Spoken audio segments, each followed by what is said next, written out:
I'm Louisa Latham, I'm 25, I live in Prospect Road and I'm standing in Bradstowe Ward, which Prospect Road is situated in. Economists agree that small businesses are the lifeblood of a community. What will you do to ensure that our small businesses flourish? I think a real problem in Thanet over the past few decades, having sort of spoken to a few people that did set up businesses here and have actually since moved out of the area, is that there's quite a big issue with uncompetitive commercial rates and rents.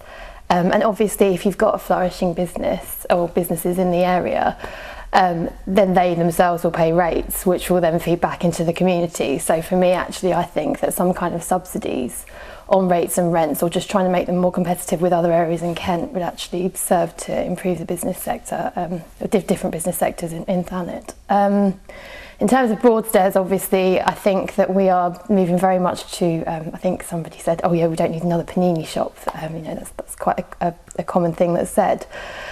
I do think that we are losing diversity in Broadstairs High Street. Really happy to see that Brogdale Butchers has just opened actually. But I think that, you know, I think there's definitely been a reduction in the diversity in the High Street, and I think we need to look at ways that we can encourage people to set up businesses here, diverse independent shops, because independence is what actually matters for me. Also, you know, I think there's definitely issues around car parking charges. I know that people in the high street are quite concerned about that, and I think that maybe we could do a bit of consultation with the retailers to discuss how we might be able to deal with that situation a bit better.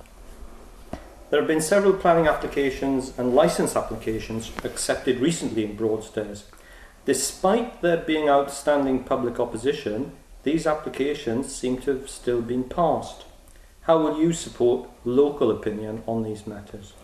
Well, I've definitely said in light of the decision made on the community centre that I think, you know, the stuff that's coming out through the localism bill and things like local referendums on issues is something we should definitely look into doing more in Thanet. I think people tend to talk about, you know, silent majorities and very loud minorities, and actually I don't think anyone on either side really knows how everyone feels. So, I mean, the main thing at the centre of my campaign here in Broadstairs is that I want to be somebody who can act as a point of reference for everybody. So I want people from the ward to be able to talk to me, and then I can feed that back. And that's kind of what I see the role of a ward councillor on district council to do, to listen to people. And so I think, you know, we need to look at ways that we can improve consultation and dialogue between the community and our councillors. Do you feel with so many disparate agendas amongst people, Payment Hall being the obvious example, Broadstairs requires a community master plan, as outlined in the localism bill? In other words, an